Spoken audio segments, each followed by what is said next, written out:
आज के पॉडकास्ट में हम डिस्कस करेंगे इस तरह की ये जो किताबें थी ना दोस्तों, तहफ़्फ़ुतुल फ़िलॉसफ़ा, इसने मुसलमानों की ज़हनियत पर बहुत असर किया। पाकिस्तान में अवामी मकामात पर उद्यानी का खुलेआम मुजाहिरा, खालिद अनम की दीनी तबका पर हर्जा सराई, कि इंसान के सो कॉल्ड इंटेलिजेंट डिजाइन का एवोल्यूशन से कोई मुकाबला ही नहीं है।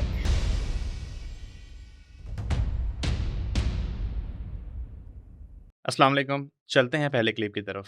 उनका कहना था कि जो भी शख्स इन तीन के ऊपर ईमान रखता है या बिलीव रखता है वो इस्लाम से खारिज हो जाता है, यानी कि काफिर बन जाता है। पहली बात ये थी कि फिलोसफर्स कहते थे कि ये दुनिया इटर्नल है, यानी हमेशा से है, इसका कोई स्टार्टिंग पॉइंट नहीं। ये आइडिया असल में एरिस्टोटल से ही आता है। अल गजाली ने कहा कि ये बात इस्लाम के बेसिक कॉन्सेप्ट्स के ही खिलाफ है, क्योंकि इस्लाम ये कहता है कि अल्लाह ने दुनिया को क्रिएट किया। अगर दुनिया हमेशा से मौजूद थी तो फिर क्रिएशन का क्या मतलब हुआ? फिर अल्लाह क्रिएटर किस सेंस में हुआ? अल गजाली के मुताबिक ये आइडिया अल्लाह की कुदरत और उसके इरादे को कमजोर करता था, क्योंकि इस्लाम में कॉन्सेप्ट ये है कि अल्लाह ही हर चीज क्रिएट करता है जब वो चाहता है, कुन फया कून। दूसरी बात का ताल्लुक अल्लाह की नॉलेज से था। फिलोसफर्स का ये मानना था कि अल्लाह यूनिवर्सल चीजों को जानता है, जो पर्टिकुलर्स हैं उनके बारे में उस तरीके से नहीं जानता जिस तरीके से हम जानते हैं। यानी अल्लाह इंसान का कॉन्सेप्ट तो जानता है, लेकिन हर इंडिविजुअल इंसान के हर छोटे से छोटे एक्शन को पर्टिकुलर फॉर्म में नहीं जानता। अल गजाली के नजदीक ये आइडिया इस्लाम के बिल्कुल खिलाफ था। कुरान बार बार कहता है कि अल्लाह हर चीज जानता है, दिलों का हाल तक जानता है, जमीन और आसमान में जो कुछ है वो उससे वाकिफ है। लिहाजा गजाली के नजदीक जो शख्स ये कहता है कि अल्लाह पर्टिकुलर्स को नहीं जानता, वो दरअसल खुदा के अल्लाह के फिलोसॉफिकल कॉन्सेप्ट पर अटैक कर रहा है। तीसरी बात का ताल्लुक रिजरेक्शन से था। फिलोसफर्स ये कहते थे कि मरने के बाद रूह तो जिंदा रहती है, लेकिन जिस्म को दोबारा उठाया नहीं जाता। रूह जिस्म के बगैर भी खुद को पहचानती है। वो बॉडीली रिजरेक्शन को सिंबॉलिक या मेटाफोरिकल तरीके से समझते थे। अल गजाली ने कहा कि ये भी इस्लाम की क्लियर टीचिंग्स के खिलाफ है। कुरान में बार बार कहा गया है कि इंसान दोबारा उठाया जाएगा, उसका हिसाब होगा, जन्नत और जहन्नुम हकीकत है। अगर जिस्म की रिजरेक्शन को इनकार कर दिया जाए तो फिर आखिरत का कॉन्सेप्ट वीक पड़ जाता है। कैसे भाई, आपको ये साहब तो याद होंगे? जी, जी, बड़े अच्छे भाई हैं। सबको याद है किस तरह गन्नी की तरह आगे भागे थे। तो ये फरमा रहे हैं कुछ इनके बारे में, क्या तबसरा करेंगे आप? आई थिंक एक प्रॉब्लम हमारे देसी सेकुलर्स में ये है कि ये चूँकि ओरिजिनल इनकी अपनी रिसर्च नहीं होती है, ये कुछ इधर-उधर से पकड़ के चीज़ें अर्नेस्ट रेनन का ये जो कि एक मुस्तशरिक़ था, ओरिएंटलिस्ट था, उसका ये आइडिया इमाम गज़ाली के ख़िलाफ़, जिसको आज से कुछ अर्सा पहले पॉपुलराइज़ कर दिया उसने, क्या नाम है, नील डिग्रास टायसन, उसने इसको ज़्यादा पॉपुलराइज़ कर दिया और अचानक से हमारे देसी दानिश्वर जो हैं ये इनको दानिश खुल गई कि या हमें भी गज़ाली की बात करनी चाहिए। उससे टायसन से पहले कोई नहीं करता था, खामोश थे। लेकिन अकल जो वहाँ से इम्पोर्ट होती है तो उसने कहा है तो बात बिल्कुल ठीक होगी। हालाँकि उसने झूठ बोला है, टायसन ने बहुत झूठ बोला है इसमें। वो बार-बार डिबंक होने के बाद इन्होंने कुछ चीज़ें छोड़ दी हैं, बाकी सेंट्रल केस वहीं पे खड़ा हुआ है। अब ये जो साहब बात कर रहे हैं कि फ़िलॉसफ़र से उनका इख्तिलाफ़ था, फ़िलॉसफ़र से नहीं था, फ़िलासफ़ा से था। ये 2 अलहदा चीज़ें हैं। वो एक मूवमेंट आप समझ लें। वो बाय डिफ़ॉल्ट फ़िलॉसफ़र्स थे, ये बात अपनी जगह पे है। लेकिन वो अगर उसके लिए टर्म फ़िलॉसफ़र इस्तेमाल करें तो उससे इम्प्लाई ये होता है कि जितने फ़िलॉसफ़र थे इमाम गज़ाली को उनके साथ प्रॉब्लम था। तो पहले तो आप फ़िलासफ़ा और फ़िलॉसफ़र में फ़र्क पता होना चाहिए अगर आप ऐसे तारीख़ी मौज़ू के ऊपर बात कर रहे हैं। फिर जो पहला उन्होंने एतराज़ किया, ये जो 3 एतराज़ किए हैं इमाम गज़ाली ने, बिल्कुल ठीक है। वो 20 चीज़ों पे एतराज़ करने के बाद अपनी बुक के एंड में उन्होंने फ़तवा जारी किया है, इन्हीं 3 चीज़ों पे तकफ़ीर की है उन्होंने फ़िलासफ़ा की, ये बात बिल्कुल दुरुस्त है। लेकिन जो रीज़निंग बताई है शाहरुख साहब ने, ये गलत है। जो पहली वाली मैं उसकी बात कर रहा हूँ कि इमाम गज़ाली ने सिर्फ़ ये नहीं कह दिया कि आप ये कह रहे हैं कि कायनात जो है ये अज़ली है, देयरफॉर ये आप तो अल्लाह ताला के खालिक होने के ऊपर, उन्होंने पूरा केस डेवलप किया है। पूरा केस डेवलप करके समझाया है कि कायनात अज़ली क्यों नहीं हो सकती। इसका कॉज़ है। इनफैक्ट आज जो थीइस्ट वर्सेस एथियस्ट डिबेट है, यानी कि कोई जो किसी भी मज़हब को मानने वाला है, वो जब किसी मुल्हिद से बात करता है तो कायनात के हवाले से और अल्लाह अज़्ज़ा वजल के वजूद के हवाले से जो उसके पहले आर्गूमेंट्स में जो सबसे ज़्यादा इस वक्त क्रेडिबल एविडेंस है, जो सबसे ज़्यादा हॉटली डिबेटेड है, उसको कलाम कॉस्मोलॉजिकल आर्गूमेंट कहते हैं, जो कि इमाम गज़ाली का दिया हुआ है।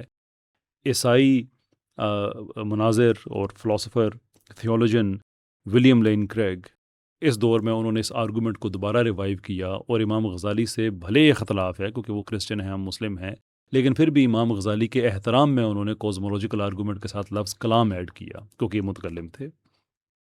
तो उन्होंने इस आर्गूमेंट को सामने रखते हुए पूरी एक, यानी कि सिलोजिज़म का एक कॉन्स्ट्रक्ट डेवलप करके बताया कि कायनात का क्यों कॉज है। इतना सिंपल नहीं है कि इमाम गज़ाली साहब जो हैं वो बैठे हमारे देसी सेकुलर्स के साथ सुपरफिशियल उनकी अंडरस्टैंडिंग थी, पतली सी उनकी समझ थी कि उन्होंने कहा कि वो खुदा ने कह दिया उसके खिलाफ वो कुफर हो गया। नहीं, even that would have been a good enough argument अगर उसको अच्छे तरीके से आप समझा सके तो। लेकिन उन्होंने पूरा केस डेवलप करके बताया है कि इब्न सीना क्यों गलत कहते हैं।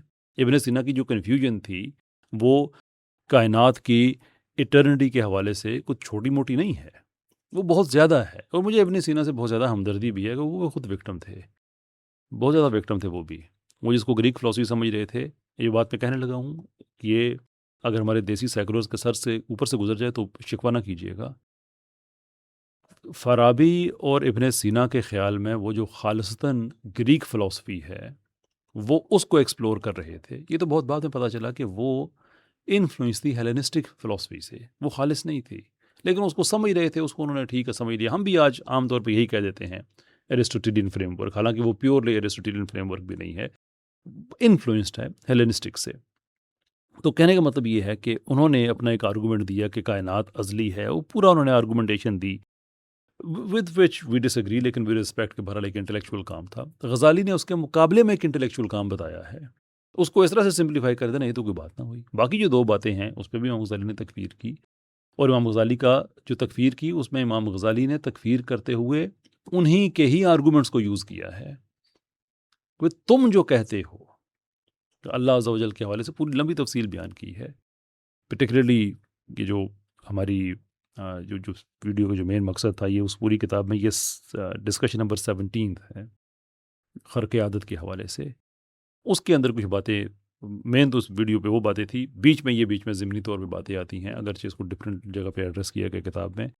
तो ये इंतहाई सुपरफिशियल किस्म की आर्गूमेंटेशन दे देना कि उन्होंने कहा बस खुदा ने कह दिया तो तुम उसके खिलाफ हो, even though it's a good enough argument. फ़िलासफ़ा खुद भी ये बात मानते थे, और यही वजह कि इमाम गज़ाली ने चैलेंज भी उन्हें बार-बार किया कि तुम खुद जो ये बातें मानते हो, तो फिर तुम्हें क्या मसला है? अच्छा कैसर भाई, वीडियो में वो एक जगह ये भी कहते हैं कि इमाम गज़ाली की इस किताब ने दुनिया में साइंस को ख़त्म कर दिया है। मुस्लिम दुनिया में हमेशा मुस्लिम के लिए दुनिया में ख़त्म कर हमेशा के लिए दिया है। ख़त्म कर दिया हाँ, है। बस वही होता है कि बस आप जब बातें आगे पीछे से चुन के उठा लें तो उसके बाद फिर जो मर्ज़ी करें। इमाम गज़ाली के बाद ही बड़े-बड़े एम्पायर बने थे। सुकूत बगदाद हुआ, ये बात बिल्कुल अपनी जगह पे दुरुस्त है, लेकिन उसके बाद खिलाफत उस्मानिया भी बनी, सफ़वी बनी, सुल्जूकों की बनी, मुग़लों की बनी। ना ये लोग साइंस में पीछे थे, ना ये लोग फ़लसफ़े में पीछे थे, फ़लसफ़े में तो फिर कभी भी पीछे नहीं थे। ना ये अपने ज़माने के हिसाब से टेक्नोलॉजी में पीछे थे। इनफैक्ट इन मैनी वेज़ ये अपने-अपने शोबों में बहुत आगे थे। लेकिन समहाउ ये बात रेनन ने कह दी है, रेनन के बाद इसको टायसन ने कह दिया है, तो वो सच होगी ना, हमारी अकल जो वहाँ से आती है।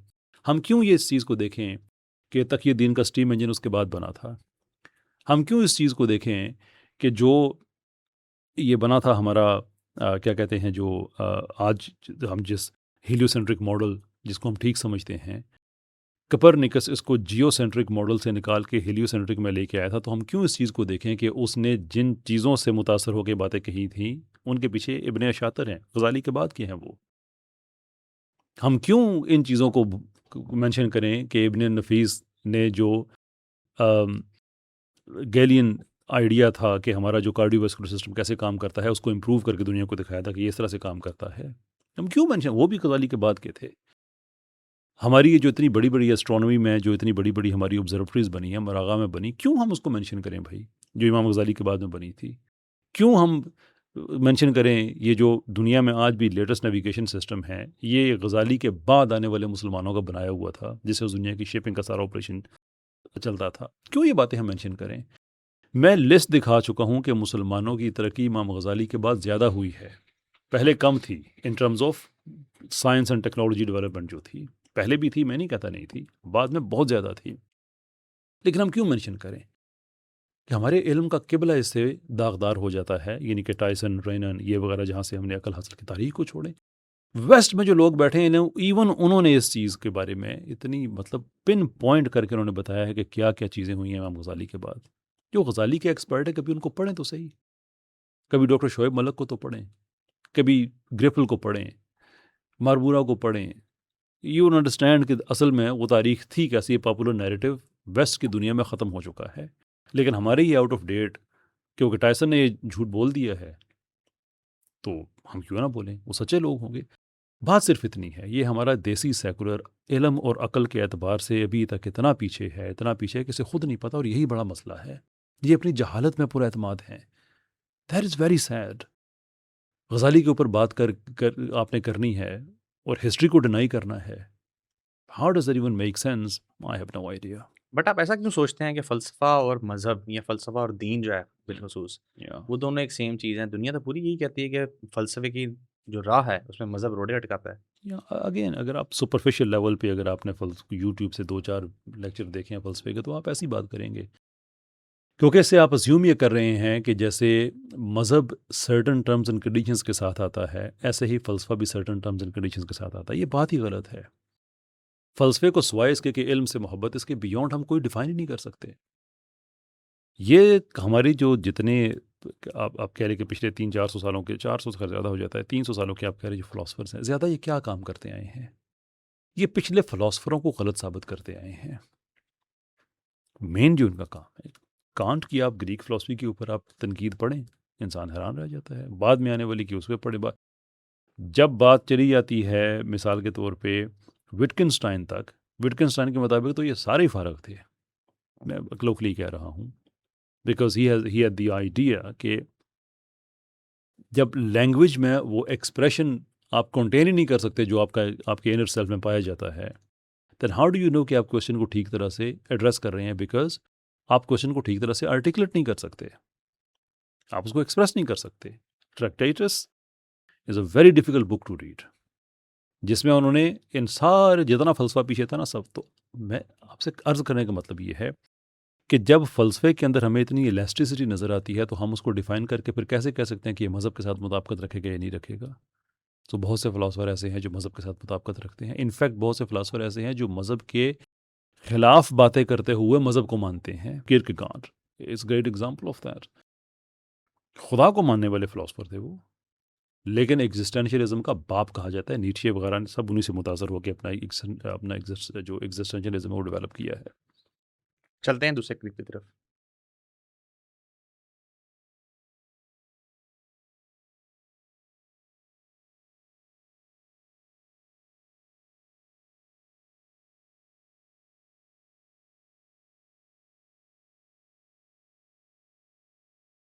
मेरा ख़्याल है ज़्यादा इसमें कोई इल्म अंगेज़ बात तो है नहीं कि हम उसको ज़्यादा प्ले करें। आप इस पे ज़रा तज़िया फ़रमाएँ, ये लाहौर की वीडियो है या और ये वेरिफाइड सोर्सेज़ से आई है कि लाहौर ही की है वीडियो। या well this is what we are dealing with. देखें, अपनी ज़ाती ज़िंदगी में ना किसी को है कि अय्याशी करनी है, कुछ भी करना है, तो अपने किसी प्राइवेट माहौल में अगर करे तो कोई इशू नहीं है। टू आवर अंडरस्टैंडिंग ये एक पब्लिक प्लेस थी जहाँ जी। पे ऐसा हो रहा है। तो क्या हमारा कॉन्स्टिट्यूशन इसकी इजाज़त देता है? नो। कानून देता है? No. Above these two things क्या हमारा रिलीजन इसकी इजाज़त देता है? Answer is no. तो जब आपके 3 रेड फ्लैग्स हैं, देन यू शुड नो कि जो आप कर रहे हैं ये ठीक नहीं। किसी भी महज़ब माशरे में सर्टेन लाइन्स होती हैं, वो क्रॉस इंसान नहीं करता है।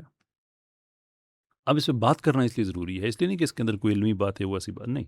बात इसलिए करना है कि अगर इन पे बात ना की जाए तो ये सोसाइटी का एक नॉर्म बन जाता है। सोसाइटी के अंदर एक नीश डेवलप होना शुरू होती है, फिर वो एक्सपेंड करना शुरू होती है, एंड बिफोर यू नो आपकी सोसाइटी ख़त्म हो चुकी होती है। अब ये बच्चे हैं, ये हमारे दुश्मन नहीं हैं। They are not doing this because they are against Islam. ज़ाहिर सी बात है, इस्लाम के खिलाफ जाके तो नहीं, ये भी ज़ाहिर सी बात है चाहेंगे कि किनका भी खात्मा कलमे पे हो, जैसे हम चाहते हैं कि हमारा खात्मा कलमे पे हो। ज़ाहिर सी बात है, ये भी ज़िंदगी में किसी स्टेज पे उम्रा करना चाहेंगे, हज करना चाहेंगे, शादियाँ करना चाहेंगे, सारी बात है। तो this is the problem of awareness कि इनके घरों में इनको क्या बताया जाता है, इनके घरों में एक्चुअली इस्लाम की अहमियत क्या है, या पाकिस्तान के अंदर हमारा जो सोशल फैब्रिक है उसको कौन सी चीज़ इन्फॉर्म करती है, यानी कि हमारा रिलीजन। अब एक कम्प्लीटली उससे unaware, and I feel sorry for these kids, क्योंकि इनको इनकी ग्राउंडिंग किसी चीज़ में नहीं है। मतलब अगर कन्फ्यूजन पैदा होती है इनके दिलों में, तो आई एम नॉट सरप्राइज्ड। मेरा इनके वालिदैन से ज़रूर सवाल है, इनकी यूनिवर्सिटियों से ज़रूर सवाल है, जहाँ पे आइदर नेग्लिजेंस है या बड़े तरीके के साथ इनके जहन में ये सारी चीज़ें नॉर्मलाइज की जाती हैं कि आपने हम मरना मदीने में है, ज़िंदगी में एक बार उम्रा ज़रूर करना है, सारी खुल के अय्याशी भी करनी है, नाम भी अपने अजीबो गरीब रख लेने हैं, सारा कर लेना है, and none of them is doing this because they hate Islam. It's not because of that, it's because what they are told कि हौच पौच बन चुका है। आज खौफ आता है वेस्ट के एक नौजवान को देख के कि वो कितना ज़्यादा अपने तेज़ी से अपने रिलीजन की तरफ जा रहा है और मिस इंटरप्रेट कर रहा है उसको भी। और हमारा नौजवान है, उसको ख्याल ही नहीं है कि जिस तरफ हम जा रहे हैं, west will never own you by doing this. तो जिस तरह से बदला है ना वहाँ पे, ये ट्रंप का आना, मलोनी का आना, ये वो सारा, ये कोई छोटी बातें नहीं है, ये साइंस हैं उस अगले पैराडाइम के जो डेवलप होने वाला है। इट्स अबाउट टाइम कि अब हम अपने मज़हब को, अपने दीन को पूरी तरह से इंटरनलाइज कर लें, अपनी इकोनॉमी में लेके आएँ, अपनी बाकी जगहों में लेके आएँ। ये जो नाच गाना, ठीक है, हर उम्र के बच्चे ऐसी हरकतें करते हैं। That is, I am not, I don't want to make it sort of something too big out of nothing. लेकिन मैं कह रहा हूँ कि ये जो कल्चर डेवलप होना शुरू हुआ है, इससे हमें रोकना होगा, बाय लॉ रोकना होगा, पर at the same time in बच्चों की पैरेलल में तरबियत भी होनी चाहिए कि बेटा you are much better than this, you are much better than this. ये बच्चे बच्चियाँ दोनों हमारे जो हैं, that's another dimension we have to explore. तो इसको इग्नोर भी नहीं किया जा सकता, और इसके ऊपर टोटली आप कहें कि एक ऑस्टेयर किस्म का आप एक लेके आ जाएँ माइंडसेट, वो भी नहीं। कानून को अपना काम करना चाहिए, बिला लेकिन शुबा। देखें ना कैसर भाई कि घर की ज़िम्मेदारी तो बेशक होती है, हुँ, लेकिन एक तरफ हमें ये भी नज़र आता है कि माशाल्लाह हमारी चीफ़ मिनिस्टर साहिबा जो हैं वो असेंबली की कार्रवाई के दौरान स्पीकर साहब से कहती हैं कि मुझे नमाज़ का वक़्त दिया जाए, मैं नमाज़ अदा कर लूँ। एक तरफ हमें ऐसी क़यादत भी नज़र आती है, या, this is not sort of कि पॉलिटिकल मैं कोई तारीफ़ कर रहा हूँ। लेकिन दूसरी तरफ उसी शहर के अंदर हमें ये सब भी नज़र आता है। या, रियासत की भी तो कोई ज़िम्मेदारी है। एब्सोल्युटली। मैं तो कहता हूँ ना, देखिए, कानून हर हालत में उसने अपना काम करना है।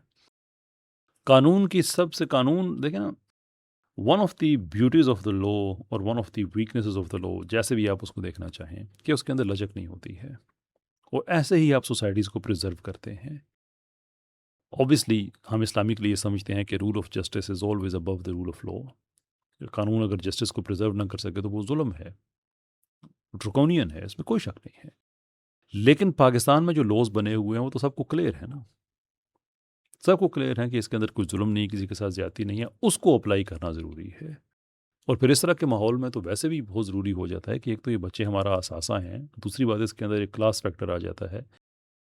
पुलिस जहाँ चाहे जिससे मर्ज़ी, ये मीनार पाकिस्तान में मेरा अपना आंखों देखा हाल है कि कोई लड़का लड़की जा रहे हैं, उन्होंने रोक दिया, बिल्कुल ठीक किया। वो नहीं साबित कर सके उनको, मतलब कोई ऐसा कि वो क्यों वहाँ पे जा रहे हैं, पुलिस को कोई इंस्ट्रक्शन दी, यकीन उन्होंने कोई इस तरह के मॉरल क्राइम्स वहाँ पे ऑब्जर्व किए होंगे, कोई पॉलिसी होगी। So what does it take for police to, I mean what is the deciding factor? वो फैसला कौन फैक्टर कौन सा है कि पुलिस कहीं एक्ट करेगी कहीं नहीं करेगी? टाइप ऑफ म्यूज़िक, आपका हुलिया, आपकी मालो दौलत, ये बच्चे बज़ाहिर गरीब तो नज़र नहीं आ रहे। तो फिर इस तरह से तो फिर सोसाइटी के अंदर आप एक और तरह की डिस्पैरिटी पैदा करेंगे, कई तरह की क्लासेस बनाएंगे, तो ये तो नहीं चल सकता भाई। इसलिए ये तो दिस हैज़ टू स्टॉप, और यही रिवाइवलिस्ट का एक मौक़िफ़ है, हमारा स्टांस है, हमारा क़याम है कि सोसाइटी में इस तरह की प्रैक्टिसेस नॉर्मल नहीं होंगी।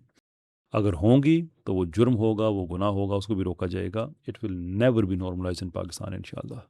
आप देखें ना कैसर भाई इसके आफ्टर इफ़ेक्ट्स कितने ज़्यादा आप कह सकते हैं कि एडवर्स होंगे कि सोशल मीडिया पे वीडियोज़ चलती हैं इसी तरह की जिस तरह ये बच्ची एक डांस करी कई लड़कों के दरमियान खड़े होके।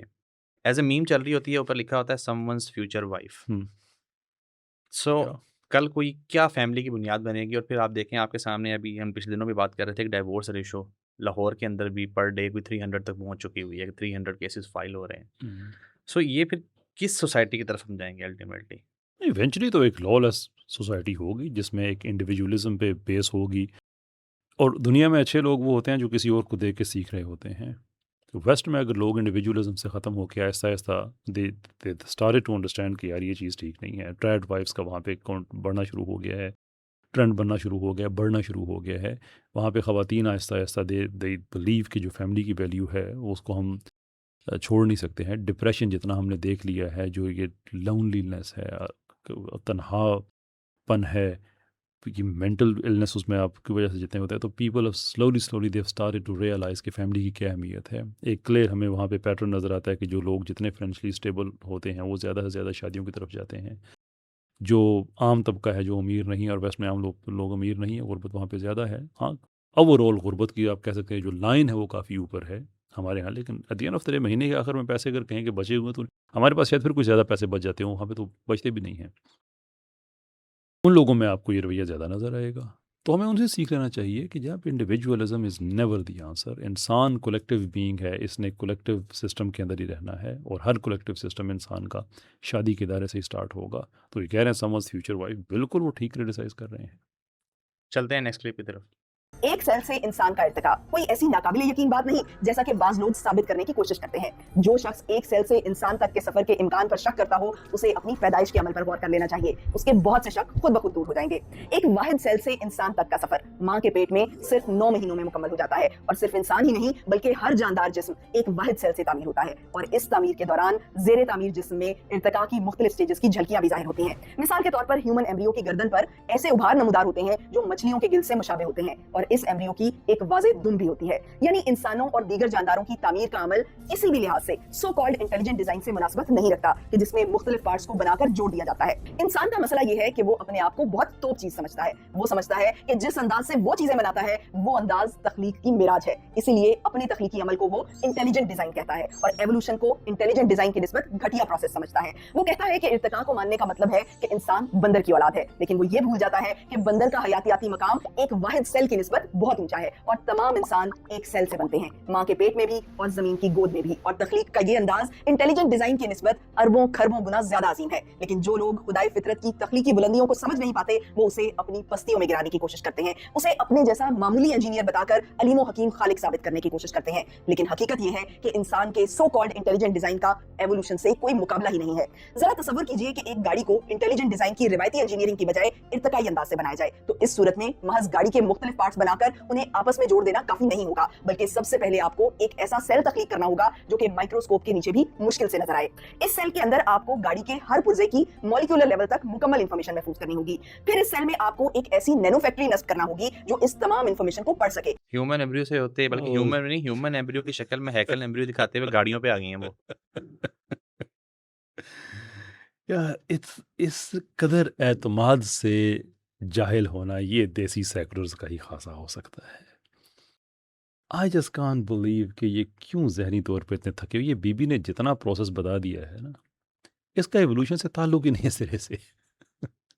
इसका ताल्लुक एट बेस्ट ए बायोजेनेसिस से लेकर बायोकेमिस्ट्री तक है बस। जब भी इवोल्यूशनिस्ट पे प्रेशर डालते हैं कि यार ये तो हमें बताओ, ये स्टार्ट कैसे हुआ था, ये कैसे, तो आगे से कहता है यार देखो वो ए बायोजेनेसिस का मजमून है, उसका एवोल्यूशन से ताल्लुक नहीं है। दुनिया के आप किसी भी क्रेडिबल साइंटिस्ट के जब भी आप जो इवोल्यूशनिस्ट है उस पर प्रेशर डालेंगे वो आपको यही कहेगा कि यार देखो ये ए बायोजेनेसिस है।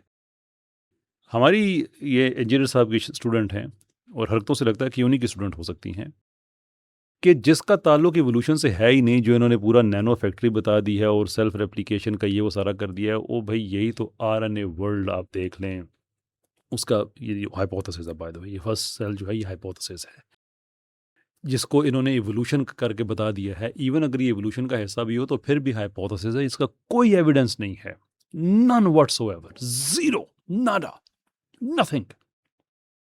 लेकिन उसको इंटेलिजेंट डिज़ाइन कहते हैं तो कि अल्लाह अज़्ज़ा व जल ने चीज़ों को इंटेलिजेंटली डिज़ाइन किया है, बनाया है, तख्लीक किया है।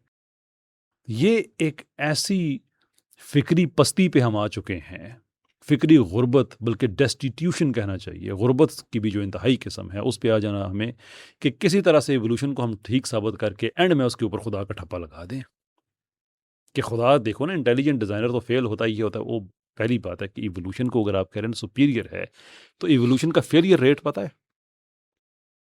एक म्यूटेशन के अपेयर होने में जो टाइम लगता है, फिर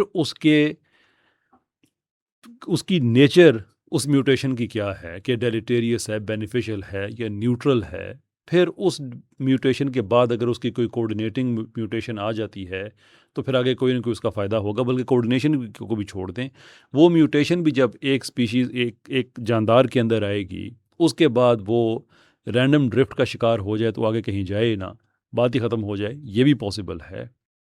और उसके बाद अगर वो सर्वाइव भी कर जाती है तो फिर म्यूटेशंस की उसकी कंपैटिबिलिटी में एक और कोऑर्डिनेटेड म्यूटेशन हो, फिर जाके उसका कोई फिनोटाइपिक लेवल पे कोई हल्का सा इफेक्ट आ सकता है। इस दौरान ये बाकी जितनी म्यूटेशंस आएंगी सारी फेलियर होंगी, सारी फेलियर हैं। इनफैक्ट अगर आप फिलॉसफी ऑफ बायोलॉजी में जाते हैं, जो इवोल्यूशन का उसका एस्पेक्ट है, वहाँ पे फेलियर और सक्सेस का कॉन्सेप्ट ही नहीं है सिरे से, नन व्हाटसोएवर। वहाँ पे सिर्फ एक चीज़ है मैटर करती है, एडेप्टेशन, जिसकी एक कंडीशन को हम कहते हैं natural selection. Still we have a debate कि नेचुरल सिलेक्शन क्या होती है, ये सेटल चीज़ नहीं है, it's not a settle thing. लेकिन मैं तो हैरान हूँ इन लोगों की जहालत पे कि जहाँ जिस चीज़ का इवोल्यूशन से ताल्लुक ही नहीं है कि फर्स्ट सेल की क्रिएशन कैसे हुई थी, बायो इवोल्यूशन उसके बाद जाके स्टार्ट होगी, इफ़ इट इज़ ट्रू। लेकिन ये इसका तो कुछ सिरे से ताल्लुक ही नहीं है इस बात का। ये तो डिबेट है कि एक सेल बनाने के लिए प्रोटीन चाहिए होते हैं ना, तो पहला जो सेल बना था, ये तो अंडा पहले या मुर्गी वाली बात आ जाती है कि एक सेल से अगर दूसरा सेल रेप्लिकेट हो रहा है, बन रहा है, तो उसके अंदर जो प्रोटीन्स हैं उसकी वजह से रेप्लिकेशन होगी। लेकिन जो पहला सेल है उसके लिए प्रोटीन्स कहाँ से आएंगे? हाइपोथेसिस है हमारे पास जी, आरएनए वर्ल्ड में आरएनए ने खुद को इस तरह से मोल्ड कर लिया होगा, but do have any evidence of that? No we don't. वो जिंदगी कहाँ से आई? Do we have any evidence? No we don't.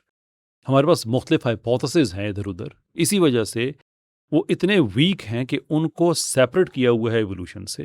लेकिन हमारे आप अंदाज़ा कर लें कि पाकिस्तानी इंटरनेट पे जिसने एवोल्यूशन को इंटेलिजेंट डिज़ाइन से भी सुप्रीम साबित करना है, उसको ये भी नहीं पता कि ए बायोजेनेसिस और चीज़ होती है, एवोल्यूशन और चीज़ होती है। आप अंदाज़ा कर सकते हैं कि जहालत का कोई लेवल हो सकता है? ये तो मुहावरा बनना चाहिए कि कोई आदमी सर, इतना ये जाहिल है जितने बायोजेनेसिस, देसी सेकुलर। ये बायोजेनेसिस, ए ये बायोजेनेसिस, मैट्रिकुलेशन, ए बायोजेनेसिस। ये तो मैट्रिकुलेशन की चीज़ें हैं, ये तो मैंने भी पढ़ी हुई है मैट्रिक में। आई आई डोंट नो, मैं क्या कहूँ, अब जो स्क्रिप्ट राइटर हैं वो नहीं पढ़ा होगा उन्होंने। ये आई डोंट नो उसका क्या पीछे हो सकता है। बहरहाल आप जिस कौम से आप अंदाज़ा कर लें कि इवन इस वीडियो में भी हैकल्स एम्ब्रियो की तस्वीर हाँ जी, दिखाई उन्होंने गई हैकर्स एम्ब्रियो दिखाया हुआ है ह्यूमन एम्ब्रियो के फॉर्म में। कि जो एवोल्यूशन के वकील हैं उन जाहिलों को ये भी नहीं पता कि हैकल्स एम्ब्रियो एक फ्रॉड है। और निकल आओ इससे बाहर, निकल आओ इससे बाहर। वो पहले तैमूर रहमान साहब ने भी एवोल्यूशन गर्दी की थी, उन्होंने भी यही दिखाया हुआ था। अब दोबारा हम एवोल्यूशन गर्दी देख रहे हैं, उसमें भी हम यही देख रहे हैं कि आप कैसे एवोल्यूशनिस्ट्स हैं कि आपको अपना ही नहीं पता। और ये हमारे साथ कैसा ये इंसाफ होगा कि यहाँ के इर्तकाई को बताना पड़ता है नज़रिया इर्तका क्या है, जिसका वो दावेदार है। मुल्हिद को बताना पड़ता है कि इल्हाद क्या है, उसे पूछो कौन से मुल्हिद, आगे से कहता है इल्हाद तो सिर्फ एक ही चीज़ होती है, उसको बताना पड़ता है इसमें कितनी किस्में हैं। यहाँ के सोशलिस्ट को बताना पड़ता है कि सोशलिज्म क्या है। यहाँ के लिबरल को बताना पड़ता है लिबरल क्या है। Like what the, I am not gonna say that, but you get the feeling. I got. यार कुछ पढ़ तो लो ना इन चीज़ों को। अब मुझे इतने ईमेल्स आए हैं, मुझे इस पर थोड़ा सा एक्सप्लेन करना पड़ेगा किसी सेपरेट वीडियो में। ये वो तबका है जिन्होंने डॉकिंस के वीज़ल प्रोग्राम के ऊपर गालिब की शायरी को अप्लाई करके अपने खिलाफ एविडेंस दे दिया है। कैसे?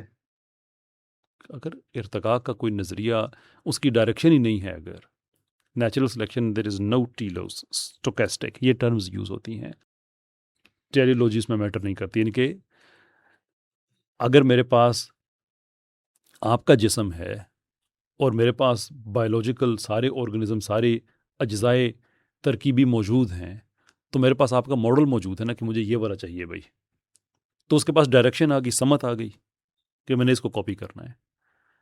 अब वो जो वीज़ल का प्रोग्राम था और जो यहाँ पे कॉपी किया हुआ है, उस दोनों में आपने डायरेक्शन दी हुई है कि ये जुमला, ये गालिब का मिसरा। तो अब वो जितने भी अल्फाज हैं वो इवॉल्व हो रहे हैं, वो जा रहे हैं टूवर्ड्स दैट। आगे खुद ही जाके आप कह दें कि इसमें ये लिमिटेशन है कि इसके अंदर हमने डायरेक्शन दी हुई थी, मंजिल बताई हुई थी, लेकिन एवोल्यूशन की मंजिल नहीं होती, तो ये लिमिटेशन नहीं है, ये डील ब्रेकर है। ये आपके खिलाफ एविडेंस है कि आपने पहले ही डायरेक्शन दे दी है, मंजिल दे दी है, और कह रहे हैं कि ये जो हमने चीज़ आपको दिखाई है ना, जिसके अंदर एक मंजिल है कि गालिब का मिसरा कितने टाइम में बनेगा, या वीज़ल प्रोग्राम के तहत वो जो था कि मी थिंक इज मंकी, ये कितने टाइम में जुमला लिखा जाएगा।